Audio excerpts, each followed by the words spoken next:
Quick, say something clever. Max, quickly, in one sentence, describe the difference between flat and conical burrs. Go. One is conical, one is flat.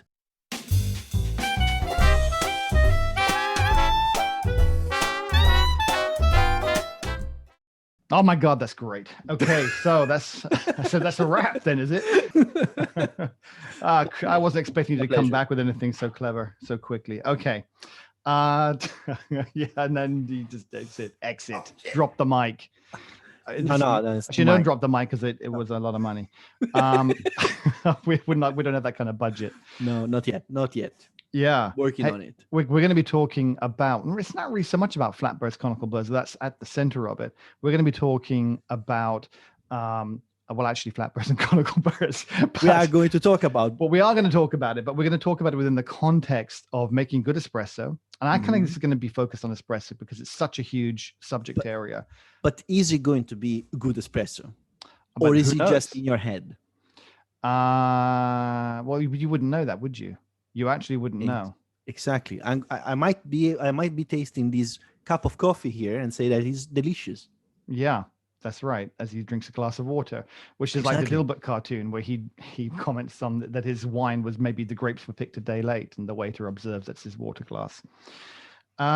Yes, so we're going to be talking about burrs, but also in the context of grinder technology and in the context of home versus at the cafe, and try to kind of somehow pull all of this together. We're going to weave it all together so that at the end of this all you're completely confused like we are, or possibly you've maybe been enlightened a little bit as to why these different things exist, why some people swear to one over the other, and in fact why there are right and wrong choices. And people sort of says, oh, it's up to you. Actually, there are right and wrong choices depending upon whether you are, what your use case is, whether you're having this for a cafe or for home, or indeed what actually interests you or what's important to you. Exactly. You have to think where you want to have your coffee, where you're installing your kit, whichever it is. Yeah, you definitely. Yeah. So let's just talk a little bit about, because these birds, I mean, they've been around for a while. In fact, the conical. So we're going to be the birds being around. The birds have been around for a while. Yeah, because they've been spinning around. Well, they have actually spun around because they come in and out of trend, and for different reasons. It's actually kind of interesting because it goes back in a bit of a history lesson as to why, the popularity of some birds have become more popular. Also, I think it's also very, very interesting to actually go into the history of explaining how birds came to be, because people started drinking coffee from beans just by bashing them with a stone, or even not bashing them at all. Then there were two schools. There was bashed or non-bashed, like we have now conical or flat birds. So bashed and non-bashed, but in either case, they were getting very fast extractions and they were getting very poor extractions. So one came up with this idea of grinding the thing, and then Well, I mean, conical burrs have been existed for ages in like salt grinders, whatever you call them. Really, to be honest, I don't really know what came first, because actually, no, I know what came first, and I can swear conical burrs. No, flatbirds. And it must be conical burrs, because all those old vintage machines that you've got are all conical burrs. But you're forgetting something. The little hand ones. What? You're forgetting something. I forget a lot of things, Max. Flour. Yeah, but are you talking about industrial? At an industrial I'm talking level? about milling. So I'm talking about. No, they had rollers. Didn't they have rollers? Nope. Not flat burrs. They had rollers. No, they are two pieces of granite or stone rubbing against each other on top. So that's actually a flat bird. You're right. Yeah, I actually had one of those.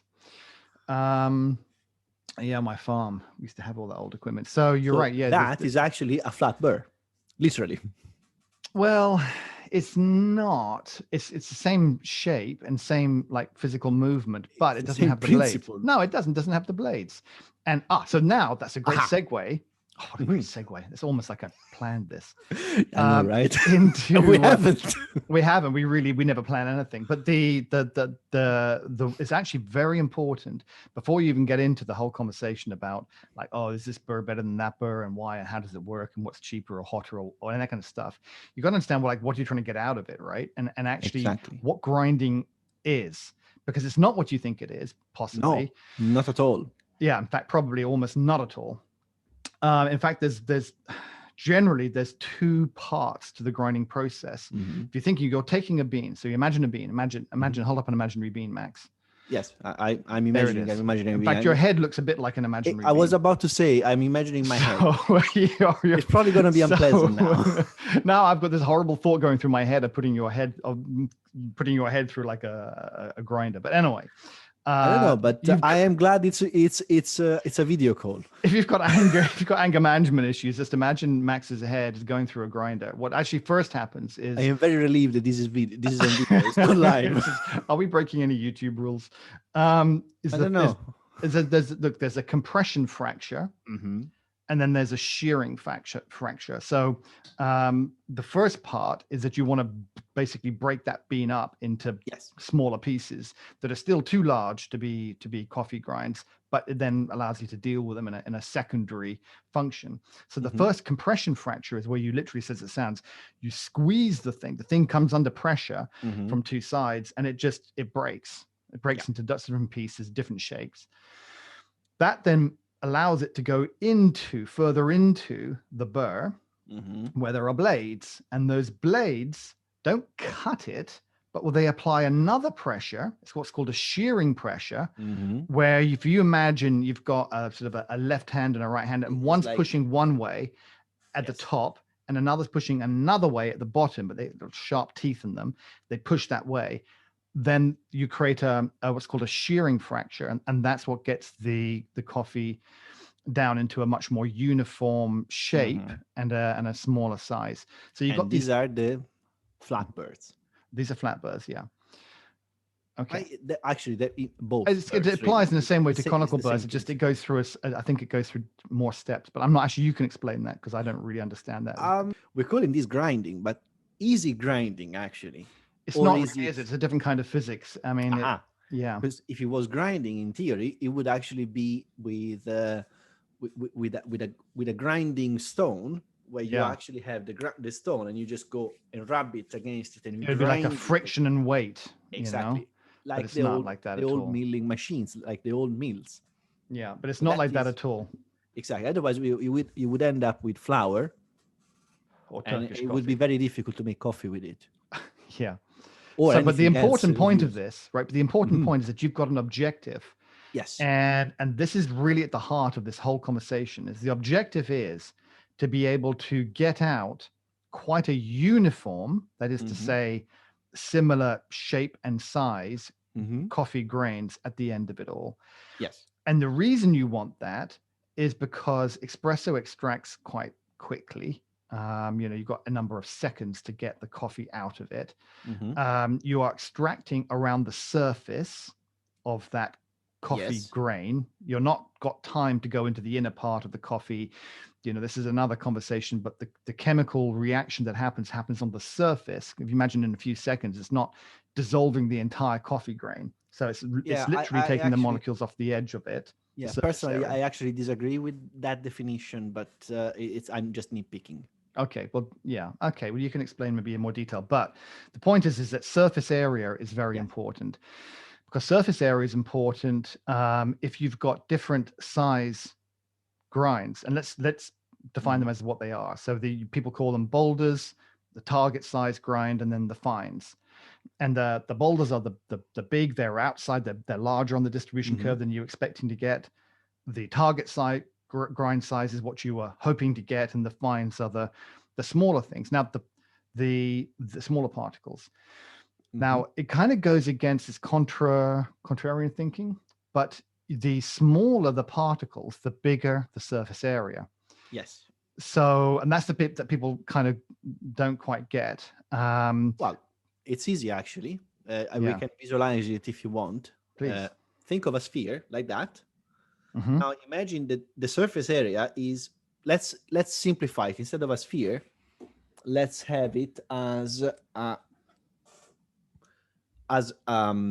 two-dimensional as a circle. Yeah, two-dimensional. It's exactly the same. So you have these, and your surface area is only these. So what you can access is the outside of it.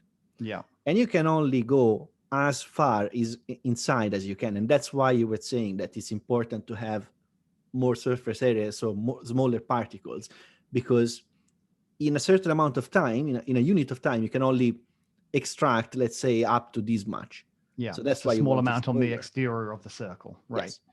So if you take this circle and you split it in two, and then you imagine it as two semicircles, the surface area is bigger because you will have the half circle plus this bit here in the center. Yeah. So you will have two diameters. You will have two particles with the same surface area as before, plus two diameters. Assuming the volume is the same. Well, the volume is the same. Well, no, I'm just saying that if you've got less fines and you've got less volume, that's different. I'm actually just explaining this particular same amount of volume, but that volume is made up of smaller particles. Exactly. You've got a bigger surface area, which means faster extraction. Precisely.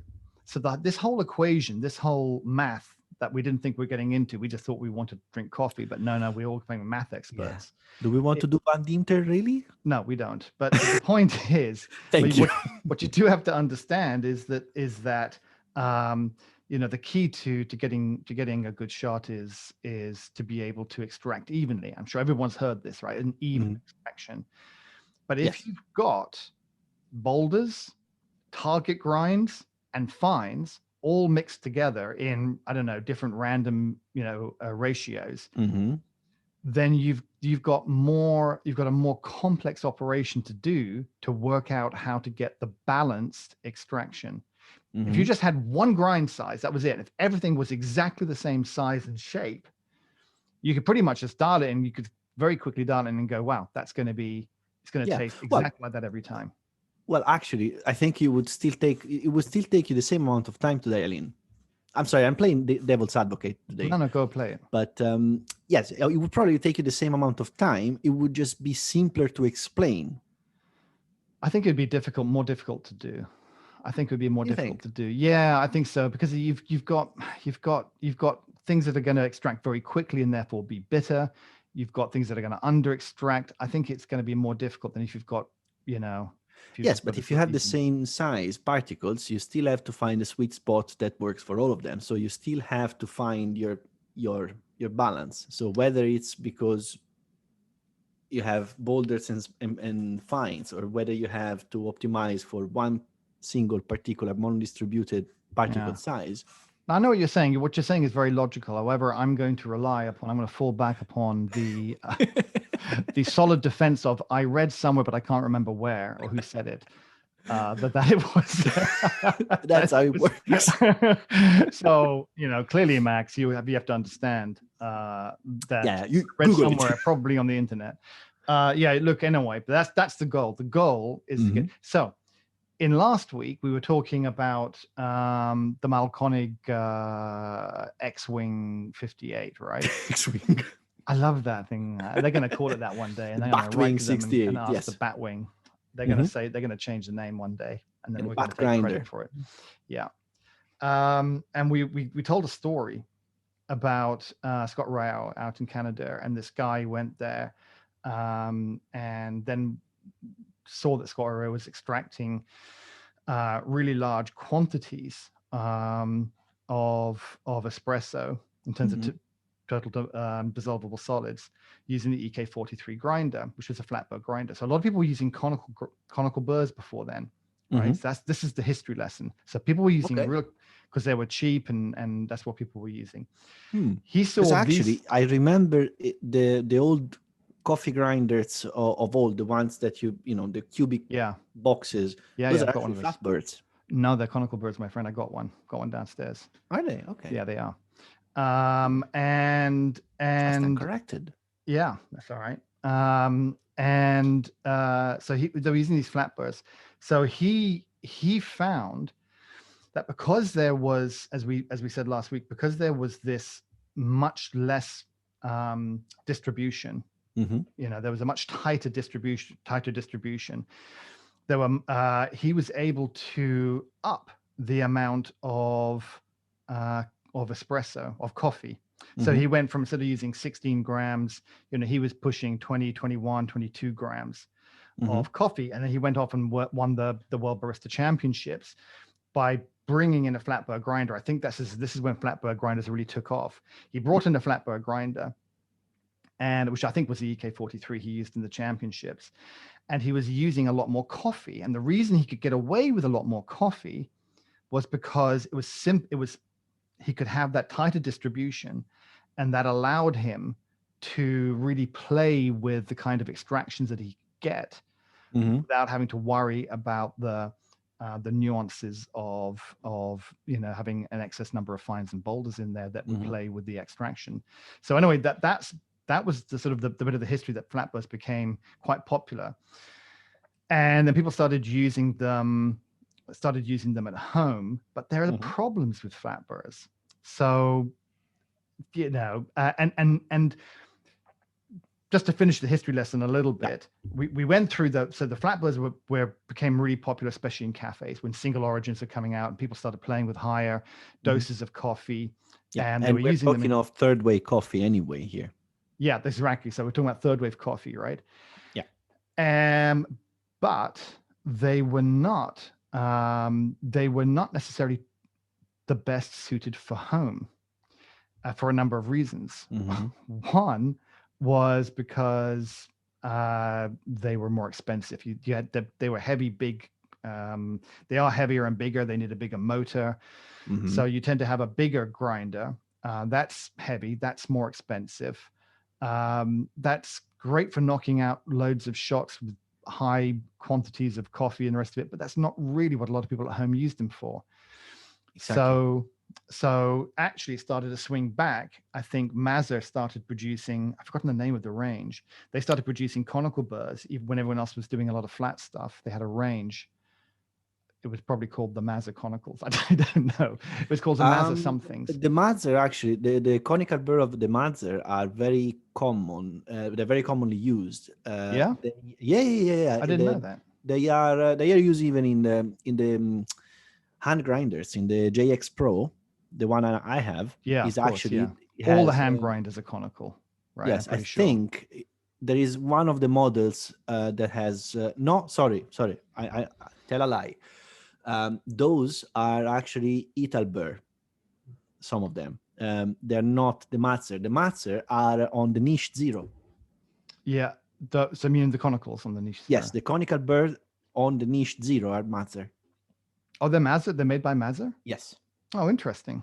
I think it's a very standard. It's like the Motta tamper. They make they make it. They sell a lot of them to other people. Yeah, the Mazzers are generally. I had a Mazzer grinder. I think it was a Super Jolly in the cafe, along with another one, and I hated it, but I also loved it and used it all the time. I loved it because it produced consistent results. I hated it because it had that really stupid wheel where you have to screw in a piece of metal. We didn't even have to screw metal. Was so cheap. We had just a bar that was stuck into the side. You got these little holes on the big ring. Yes. And then you had to move the ring around. That it was always stiff and we could never get it adjusted properly. And then you'd always lose the bar, right? Because it doesn't stay in there. And then you'd have to make an adjustment. You couldn't find the bar. I hated that thing. But it still produced better coffee quality than the newer ones that we had. Yeah. So the conical burrs are very different. They're frankly tiny little burrs. They work on a different principle, but I'm in the sense that you get less retention because the coffee, if I understand correctly, the way the flat burrs work is the coffee's pushed out to the side. Yes. So as the burrs come closer together, the grind gets finer because basically the coffee has to escape out the sides. Yes. So you use the centrifugal force. Yeah. And the coffee is pushed towards the edges where it starts hitting the first teeth of the burrs. Yeah. And then you start getting further into the bird because you have to consider they're like wedges really. So you have the coffee going in, it gets broken, and it travels further into the bird, and that's done by centrifugal force. So it's actually going very fast through it until it reaches the point where it reaches the opening between the two birds, which is your grind setting to an extent, because that is a function of your the distance between the two birds and the coffee that is between the birds, because that will also act as a grinding mechanism. Yeah. You reach an equilibrium point at which the coffee particles are small enough that they will be shot out. Right. And once they're shot out, they're not ground anymore. And that's when they stop grinding, and that's when they are ejected from the grinder. And that is why they make more unimodal, if you want, or single mono a unimodal is good, like a uniform grind distribution, right? Exactly. You have a more uniform grind distribution because they reach a cutoff point and they get out. Yeah, that's it. Another thing that you say, that every time that they get cracked and they get broken, every time you break a coffee bean, you have a generation of fines. You generate some fines. Now, the more cracks you get, the more time you break something, the more fines you generate. Right. So if the grinding process is fast and quick, it will generate very little fines. While if you grind for a long time, you start generating more fines because you crack the same thing over and over and over. Okay. So if something is very efficient in cutting, so you halve it every time, let's say, the coffee bean, you generate 10 times fines. If you have instead a very slow process and it's not very efficient, so you cut the bean, instead of halving it, you cut it in, you take a fraction of it. So I don't know. I really should have used another number. Let's say you split it in 4 every time. So you start with 1, you have 4, and then you start again and you have 16 and so on. If instead you halve it every time, you will have twice as many fractures, twice as many breaks of the same bean. So you will generate more fines, because for every crack, for every fracture, you will have some fines being generated.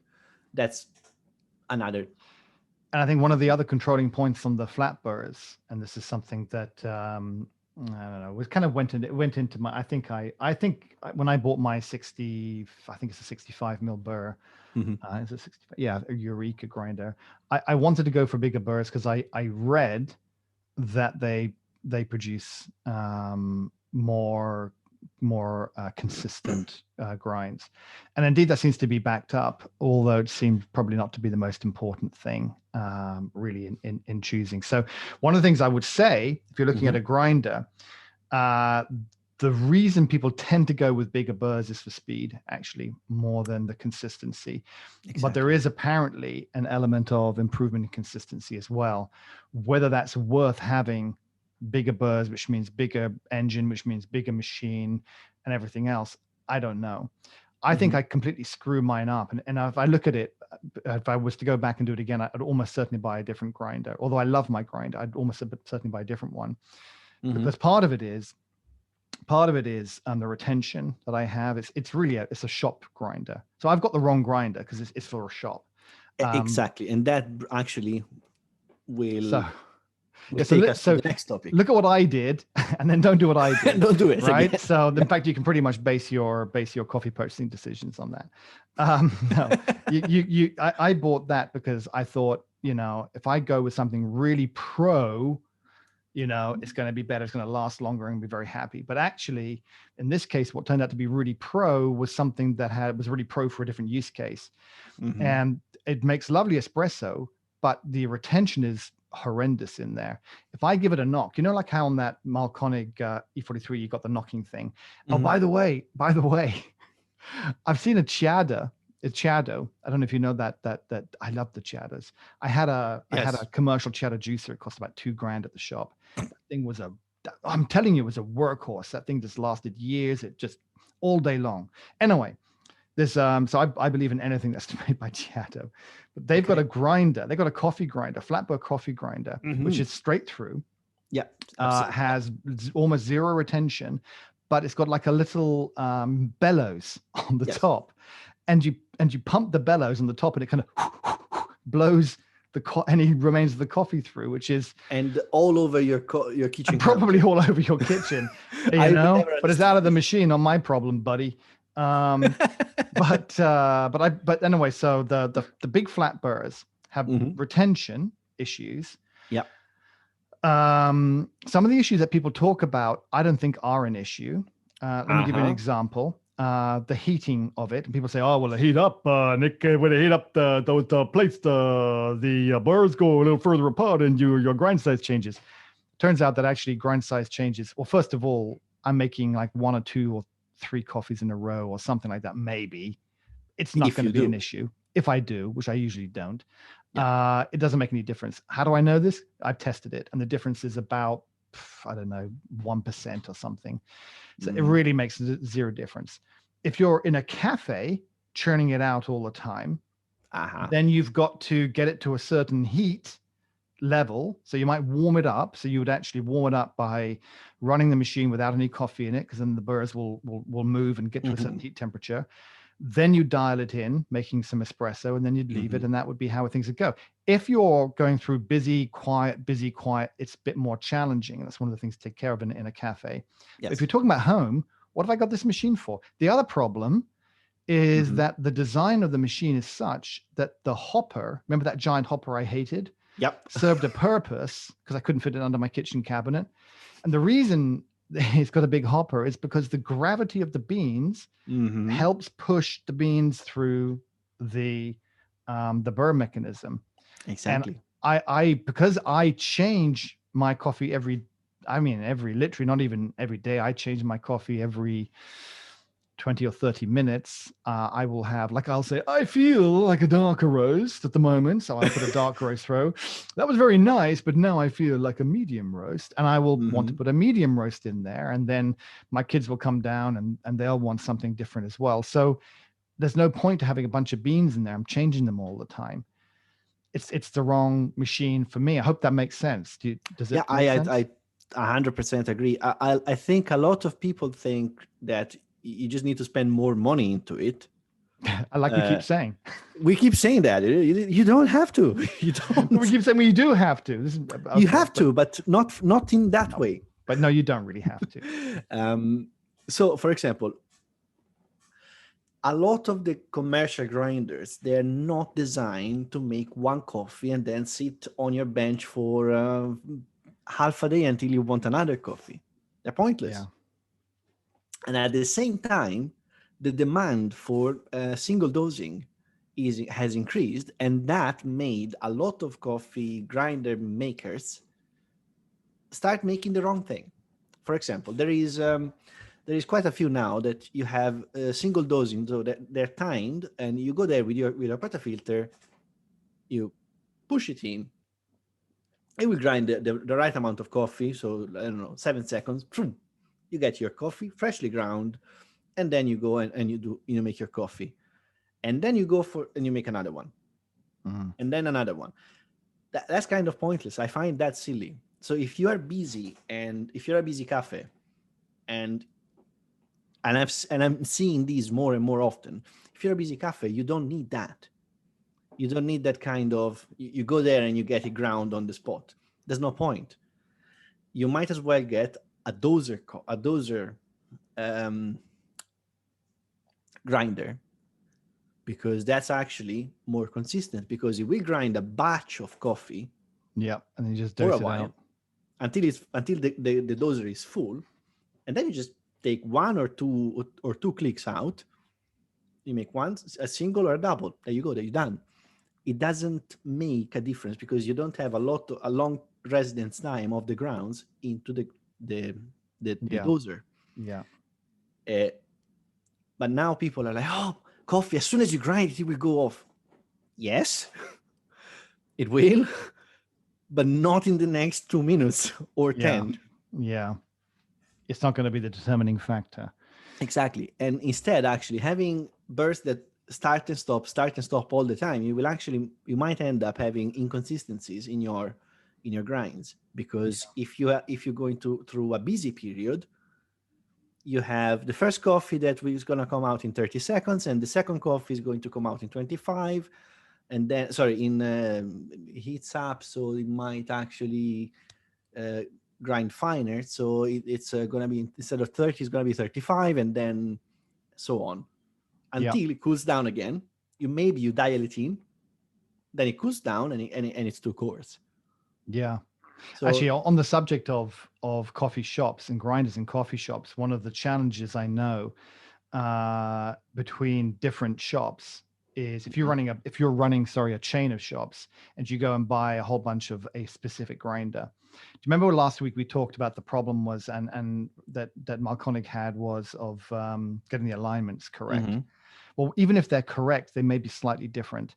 Yeah. So the problem is, and you hear people saying all the time, I see this on the news groups all the time as well. People say, "Oh, what's the grind setting?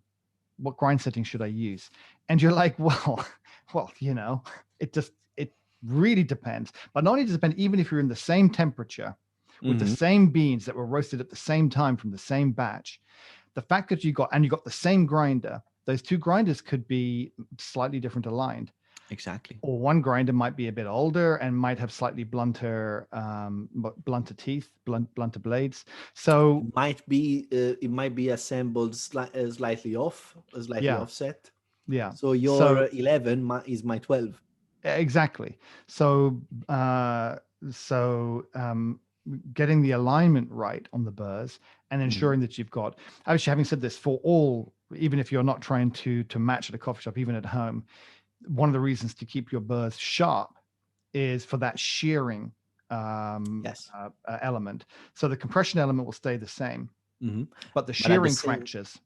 But at the same time, I notice a lot of people, I need to change my blades. I need to change my burrs because they're blunt. How many coffees have you had? No, they'll last a while. No, if this is really more, I guess, if you're a shop, to be honest. Yeah, exactly. I mean, burrs are harder than steel. They will last for hundreds of kilos of coffee. Yeah. Hundreds. Yeah. It's years of use in a coffee shop. So it's unlikely that we will need to change ours in more than twice in a lifetime, really. Yeah, that's right. I'm going to go and do another search. I tell you what, I'm convinced still that I want to stick with flat burrs. Okay. I want to have a conical burr grinder because I just want to have a hand grinder because I want to have that separately. We talked about that for I think it will turn your routine around.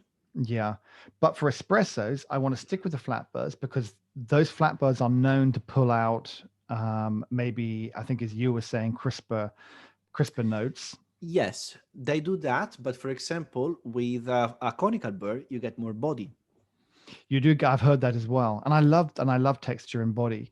So and that is because you get more fines. You have a balance of coarse and fine particles, and the fine particles actually go through the coffee and they go into your cup as not as dissolved solids, but as suspended solids, and they change the mouthfeel. Yeah, that's interesting. I didn't know that's what it was. I do. Well, there must be the super fines. I mean, we're talking about coffee grinders. You're talking about, I think, 100 micrometers all the way up to 1,000 micrometers. That's the sort of the range that a lot of these coffee grinders grind to. And espressos, what espresso is that? Espresso is at 200, something like that, 100, 200? I don't know. It would be a random number that I say out of the top of my head that I make up just now. So I don't know. So so I'm interested in sticking with a flat burr for as a machine, but I want to go with a single dosing. Now that's interesting because the Niche Zero, which I really want to buy because I want to support British companies, and this is they were really nice to me as well. I basically want to support anybody that's nice to me because I'm needy like that. They were really nice to me when I asked them to do an interview. James came straight back to me. He's like, yeah, definitely, and he was answering questions and stuff. So I kind of really want to support them, but it's a conical burr. And I want to stick with the flat burr. So what I want is a I've been looking at different grinders that are flat burr, single dose. And there's a few design ideas out, like Baratza have got like the Sete, I think it's the 270 or something, which is kind of like just a pass through. And it's got some really neat little features to it, which I really like. But it's ugly. It's ugly. I can't. But don't worry, Sage bought them, so they're gonna be nice. It's gonna be even ugly. I don't know. Like it's like they've done some parts really good, and then they've stuck the worst looking faceplate on it with long, thin, little kind of calculator type buttons that you can, and it's great functionality, and it's great that it's pass through, but it's noisy because it's apparently that design, when you have that drop through, I don't explain this very well, but one of the ways that they minimize retention is the motor is on the back and the burrs are in front. Is when you put the coffee through, and it basically, I know it goes off the side, but it gravity also helps it. There's nowhere for it to basically sit, so you really get a lot of the retention out, and it doesn't have much left in there. But it's got a number of different settings on there that are really cool. This is the Sete 270, I think I was looking at, that I really like the look of, but it was just so ugly. I couldn't use it. I couldn't have that in my kitchen. I'd regret it every morning I look up, you know. Or not right next to my rocket, which looks so beautiful. So you got to come up with some ideas. It's just a shiny box. I love it. I polish it all the time. It's a shiny box. I'm going to do a review of that soon. I'm going to tell you what I like and what I don't like about it. I'll tell you what I don't like about it. No, you can't. Got to hold that off for the next. It's a shiny box. Yeah, but no, but it's. Yeah, I'm not going to go. I'm not going to go there. I'm not going to take the bait. I'm not going to take the bait. So hopefully, really, if we sum it up, right, this whole conversation about conical burrs and flat burrs. Yeah, maybe we've learned something. Is that the conical burrs maybe give you more texture and body, but you're not going to bring out some of the notes of it. You're also not going to be running 22 grams, of coffee through a conical burr, apparently. I disagree with that. Well, you have to disagree with this thing that I looked up on the internet once that someone said, as I refer back to again. No, I did that. I can back it up. I'll tell you my reasoning, but you back it up first, and I'll tell you what my reasoning is. So the reason is that, in theory, conical burrs, you make larger particles and smaller particles, and then it is harder to extract from the larger particles in theory, and you over extract from the finer particles. My thinking is that once you dial it in, you actually have a balance of fine and coarse particles because you actually distribute it. And for example, there is no point of distributing from flat burrs. There's no need of distributing, of using the wire distribution tool in flat burrs. It's just wasting time because they are unimodal. So there's no need of distributing things. What about little clumps? You got little clumps. You break the clamps, but that's a different story. So it's not. Yeah. You're not distributing. You're breaking up the clamps. You're declumping. Yes, you're declumping. Yeah. The reason why, once you have the the conical burrs, you are distributing. So you make a uniform mixture of fine and coarse particles, and you find the point at which you have the right flow through the particles, so that you extract evenly. And the fines are actually slowing down the water so that you have a longer contact time with the larger particles. So at the end of the day, at the end, you have the same result, very similar results at least. But with conical burrs, you have a cheaper grinder, and it's more capable towards the high end, especially for pour overs. So you've raised an important point, which is the water flow through the coffee grinds. If you have everything is all like completely uniform, my understanding is it can be, you need to have some larger particles and some smaller particles to help that water distribution. Yeah. But I disagree with the other part. Because from what I've read so far, and I am not the expert, but I think what we should do is we should actually do some exercises. But but from what I've been reading, that imbalance, or that distribution, that wider distribution of larger, smaller, and target size grains, makes it more difficult to extract it with higher doses, to extract well at higher doses. And this was the whole thing behind, I think, Matt Prager doing his World Barista Championship exercise. I see was that he could actually get espresso to a different level by using more coffee, only because that he had a tighter distribution.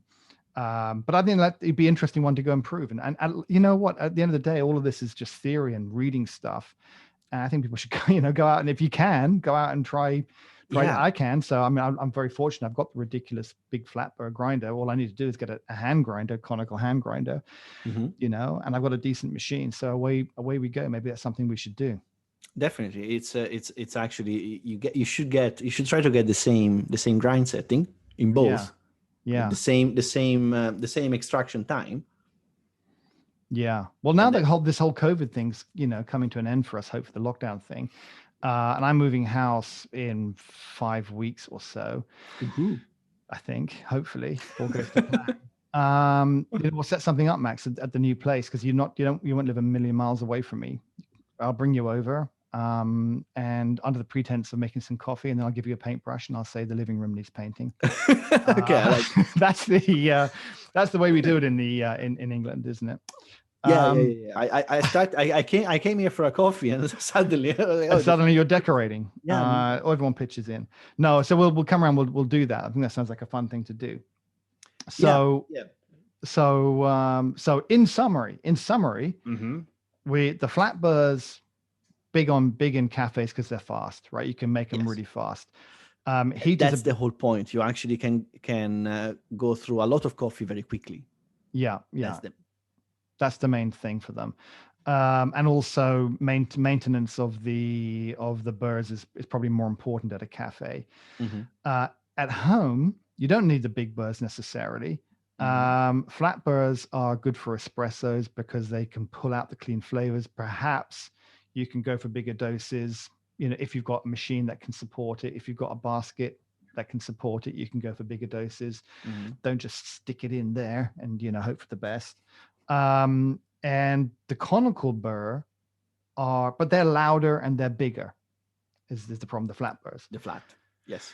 The conical burrs, and they'll have a tighter distribution of fines and boulders and target size, which is one thing. But you'll have retention in your flat burr, almost certainly, unless you're like me looking for something that's going to go for a very low retention flat burr grinder. You will have the retention anyway. But you're probably going to have retention. Yeah. The conical burrs, you've got the smaller, cheaper, quieter grinders that are dead easy to maintain, that but do have a wider distribution, but create more body and more texture. And from everything I've read, and I'm certainly not the expert here, are the preferential choice of the pour over crowd. Yeah. Is that a good summary? I think it is a good summary. And in terms of advice for buying stuff, is you actually should just try what works for you, and think twice on what kind of setting you want to have, what kind of setting you have in your home, what works for you. Because there's no point in getting something out of a coffee shop, then you put it in a kitchen, and you pull out 3 coffees a day. Yeah, that would be it'd be pretty stupid to do that, right, Max? I know, right? That's exactly what I've done. So thanks for raising that point, Max. Always count on you, buddy. But it's actually something to keep in mind. And yeah, you see it on World Barista Championship, but they have a different target. Yeah, it is. It is true.